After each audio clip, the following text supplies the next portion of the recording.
Hello दोस्तों, स्वागत है आपका मेरे YouTube चैनल क्विक लर्न में। और आज हम इस वीडियो में पढ़ने वाले हैं क्लास 10th के first chapter chemical reactions and equation का मोस्ट इम्पॉर्टेंट टॉपिक, जो कि है टाइप्स ऑफ केमिकल रिएक्शंस। हमने यहाँ तक ये सब कुछ तो पढ़ चुका है कि क्या होता है केमिकल चेंज और केमिकल रिएक्शन क्या होती है, कैसे उसे लिखा जाता है in the form of chemical equation. अब हम देखने वाले हैं कि केमिकल रिएक्शंस होती कितने टाइप की हैं। तो फर्स्ट ऑफ ऑल हम ये देखेंगे कि केमिकल रिएक्शन होता क्या है। During a chemical reaction atoms of one element do not change into those of another element. हमें ये पता है कि जब केमिकल रिएक्शन हो रही है तब एलिमेंट कोई एक एलिमेंट दूसरे एलिमेंट में कन्वर्ट नहीं होता है। Nor do atoms disappear from the mixture और अपीयर फ्रॉम एल्सवेयर। और ना ही हमने जो मिक्सचर बनाया है फॉर द रिएक्शन, ना तो वहाँ से कोई एलिमेंट डिसअपियर हो जाएगा अचानक से या फिर कोई नया एलिमेंट आ जाएगा। होगा क्या, केवल बॉन्डिंग्स, कुछ बॉन्डिंग्स टूट के नई बॉन्डिंग बनेगी जिसकी वजह से हमें नया प्रोडक्ट मिलेगा। उसी को हम बोलेंगे chemical reaction. First chemical reaction जो हम पढ़ने वाले हैं वो है combination reaction. Most important reaction है ये। एक्टिविटी पे ध्यान देंगे। Take a small amount of calcium oxide और क्विकलाइम इन अ बीकर। यहाँ पे इम्पॉर्टेंट बात ये है इस लाइन में पढ़ने वाली,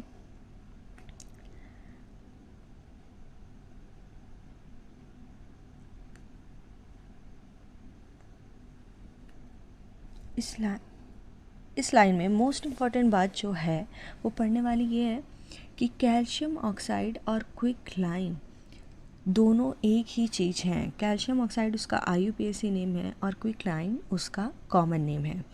तो हमने एक बीकर लेना है, उसमें थोड़ा सा स्मॉल अमाउंट में कैल्शियम ऑक्साइड और क्विकलाइम ले लेना है। अब इसमें धीरे धीरे हमें थोड़ा थोड़ा पानी ऐड करना है और क्या ऑब्जर्व करना है, उस बीकर पे टच करना है और देखना है क्या उस बीकर में टेम्परेचर में कुछ चेंज आया या नहीं आया। तो इसमें होगा क्या, जब हम कैल्शियम ऑक्साइड में पानी मिक्स करेंगे तो यहाँ रिएक्शन होगी कैल्शियम ऑक्साइड और वाटर की। ठीक है, CaO फॉर्मूला होता है कैल्शियम ऑक्साइड क्विकलाइम का। जब ये वाटर के साथ रिएक्ट करेगा तो स्लेक्ट लाइम बनाएगा, कैल्शियम हाइड्रोक्साइड बनाएगा CaOH होल ट्वाइस, और यहाँ से क्या रिलीज़ करेगा, हीट। जैसे ये हीट रिलीज़ हुई बीकर में हीटिंग होनी स्टार्ट हो जाएगी और टेम्परेचर इंक्रीज़ हो जाएगा। इस टाइप की रिएक्शंस को हम एक्सोथर्मिक रिएक्शंस भी बोलते हैं, जो हम आगे इस टॉपिक के बाद पढ़ने वाले हैं। In this reaction, calcium oxide and water combine to form a single product called calcium hydroxide. इस रिएक्शन में क्या हुआ, कैल्शियम ऑक्साइड और वाटर ने रिएक्ट करके बनाया calcium hydroxide. Such a reaction in which a single product is formed, two or more reactant is known as chemical combination reaction. ठीक है, ऐसा कोई सी भी रिएक्शन जिसमें दो या दो से ज़्यादा चीज़ें मिलके एक ही प्रोडक्ट को दे रही हैं, उस रिएक्शन को हम बोलेंगे combination reaction. Let us discuss more examples of combination reaction. अब कॉम्बिनेशन रिएक्शन के कुछ एग्जांपल्स देख लेते हैं। पहला है burning of coal. Burning of coal में क्या होता है, कार्बन और ऑक्सीजन दोनों एक साथ रिएक्ट करते हैं और फॉर्मेशन होता है यहाँ पे कार्बन डाइऑक्साइड का, जो कि कम्प्लीटली न्यू प्रोडक्ट है। ठीक है, ये कैसा रिएक्शन है, हमारा कॉम्बिनेशन रिएक्शन है। नेक्स्ट है formation of water from H2 gas and O2 gas. H2 और O2 दोनों के दोनों गैसेस स्टेट में हैं। जब ये दोनों के दोनों आपस में रिएक्ट करेंगे तो H2O बनेगा, जो कि लिक्विड फेज में होगा। यहाँ पे चेंज क्या आया, चेंज इन स्टेट आया, जिसकी वजह से क्या बना, हमारा कम्प्लीटली नया प्रोडक्ट वाटर फॉर्म हो गया। ये भी एक कॉम्बिनेशन रिएक्शन है। सिंपल लैंग्वेज में मैं ये बोल सकती हूँ कि जब दो या दो से ज़्यादा सब्सटेंसेस कंबाइन होकर एक सिंगल प्रोडक्ट को फॉर्म करें तो वो रिएक्शन होगी कॉम्बिनेशन रिएक्शन। अब हमने देखा कि कॉम्बिनेशन रिएक्शन जब भी हो रही है तो वहाँ हीट रिलीज़ हो रही है। हीट रिलीज़ का मतलब क्या है कि वहाँ during the reaction temperature increase हो जा रहा है अपने आप। जैसे रिएक्शन इनिशिएट हो रही है वहाँ पे हीट का रिलैक्सेशन हो रहा है। इसी टाइप के रिएक्शन को हम बोलते हैं exothermic reaction. Exothermic reaction simply means वो रिएक्शन जहाँ पर during the process of reaction release of heat हो, ठीक है, वहाँ टेम्परेचर इंक्रीज़ हो जाए हम खुद से हीट एनर्जी ना प्रोवाइड करें, हम केवल रिएक्शन कराएं, रिएक्शन के प्रोसेस के दौरान वहाँ पर अगर हीट रिलीज़ हो रही है तो वो एक्सोथर्मिक रिएक्शन होगी। एक्सोथर्मिक रिएक्शन के कुछ बेसिक एग्जांपल्स देख लेते हैं। Burning of natural gas, natural gas की बर्निंग क्या है, एक बहुत ही अच्छा एक्सोथर्मिक रिएक्शन का एग्जाम्पल है। CH4 हमारी नेचुरल गैस है, इसको अगर हम ऑक्सीजन की फॉर्म प्रेजेंस में बर्न करें तो CO2 प्लस H2O मिलेगा और very large amount of heat यहाँ पर रिलीज़ होगी। ये एक एक्सोथर्मिक रिएक्शन है। नेक्स्ट यहाँ पे क्वेश्चन की फॉर्म में गिवन है, do you know that respiration is an exothermic process. Exothermic process होता है जो रेस्पिरेशन, जो हम डेली, अभी आप भी मैं भी जो रेस्पिरेशन कर रहे हैं, रेस्पायर कर रहे हैं, वो एक एक्सोथर्मिक प्रोसेस है। We all know that we need energy to stay live, हम सभी को पता है कि हमें एनर्जी चाहिए ज़िंदा रहने के लिए। We get this energy from the food that we eat during digestion.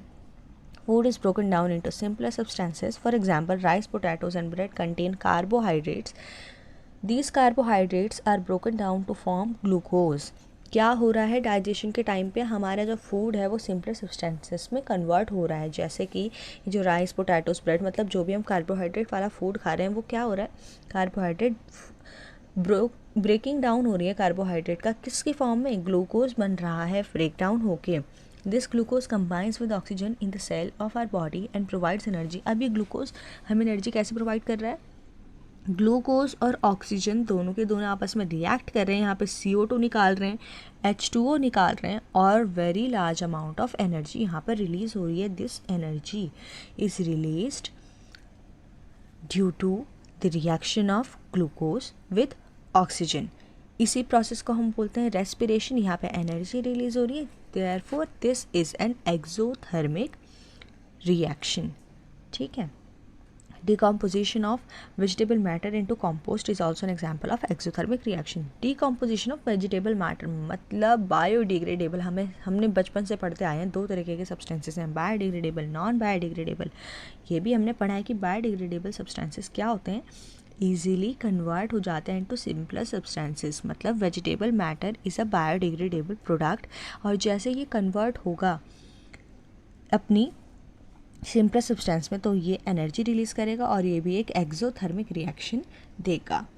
Hopefully आपको कॉम्बिनेशन रिएक्शन समझ आ गया होगा। नेक्स्ट टाइप की रिएक्शन है हमारा डीकॉम्पोजिशन रिएक्शन।